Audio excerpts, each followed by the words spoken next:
semuanya, Assalamualaikum warahmatullahi wabarakatuh. Saya ingin memperkenalkan nama saya Lina Handayani dan ini teman saya bernama Feby Rahmawati. kami dari kelas 10-7 ingin membuat podcast tentang dua garis biru. Baik, pertanyaan yang pertama adalah siapa saja sih tokoh di dalam film Dua Garis Biru? Oke, tokoh yang pertama itu ada Zara JKT48 yang disebut sebagai Dara Yunika. Terus yang kedua itu ada Angga Yunanda yang disebut sebagai Bima. Terus ada Cut Mini yang sebagai Yuni ataupun Ibu Bima. Aswendi Benih Suara sebagai Rudi, ayahnya Bima. Terus Rachel Amanda Dwi sebagai kakak Bima. Terus Maisha Kana Putri atau Puput, adiknya Dara. Terus Lulu Tobing ataupun Rika, ibu dari Dara. Cindy JKT48X sebagai Meli. Ariel JKT48X sebagai Lika. Irgi Fahrezi sebagai Aldi. Rahma Alia sebagai Lia. Asri Wala sebagai ibu hamil. Dan Bintang Emo sebagai supir ojek online. Baik, terima kasih. Terus buatlah sinopsis tentang film Dua Garis Biru. Jadi dari sinopsis dari film Dua Garis Biru itu bercerita tentang dua remaja yang saling jatuh cinta, namun pada akhirnya mereka melakukan kesalahan dan berujung petaka. Menurut kamu apa saja sih kasus yang terdapat dalam film Dua Garis Biru?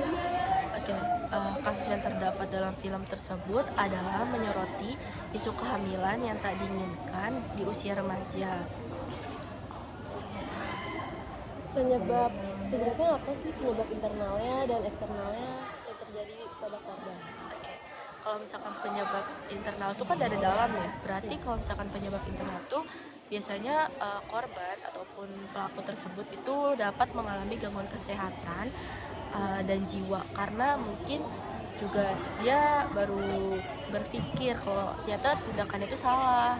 Jadi dia baru sadar pas sudah melakukannya. Sedangkan kalau eksternal itu yang dari luar, yaitu mendapat omongan yang kurang baik dari lingkungan sekitar. Contohnya seperti mungkin dikucilkan dari lingkungan sekitar, dia malu terhadap dirinya sendiri dan orang-orang yang terdekatnya. Baik, menurut kamu apa sih yang seharusnya dapat dilakukan oleh si tokoh utama untuk mencegah terjadi masalah yang dialaminya? Oke. Yang pertama itu kita harus menghindari dari pergaulan bebas karena pergaulan bebas juga banyak banget ya, jadi kita sendiri juga susah untuk membedakan ini kita termasuk pergaulan bebas atau bukan. Sedang yang kedua itu ada berteman yang sewajarnya. Ketika kita mempunyai teman yang lawan jenis, kita harus sewajarnya kepada teman kita, jangan menganggap dia sebagai seseorang yang dekat walaupun dia dekat sama kita, tapi kita juga harus tetap menjaga jarak kepadanya. Dan yang terakhir itu yang paling penting itu adalah memperkuat ibadah karena agar kita tetap sadar kalau kita tuh itu salah gitu.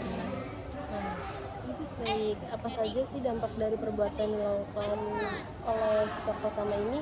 Oke, dampaknya itu yang paling pertama itu adalah putus sekolah karena emang pasti itu ya yang pertama. Sedangkan yang kedua itu hamil di luar nikah. Terus yang ketiga ada nama baik keluarga tercoreng, dan yang terakhir itu ada pandangan orang sekitar itu menjadi buruk kepada keluarganya maupun kepada korban tersebut karena kejadian hamil di luar nikah seperti dalam film tersebut itu sangat-sangat sangat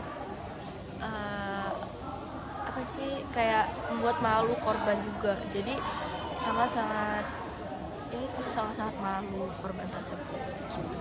Baik, sekian podcast dari kami, kurang lebihnya mohon maaf.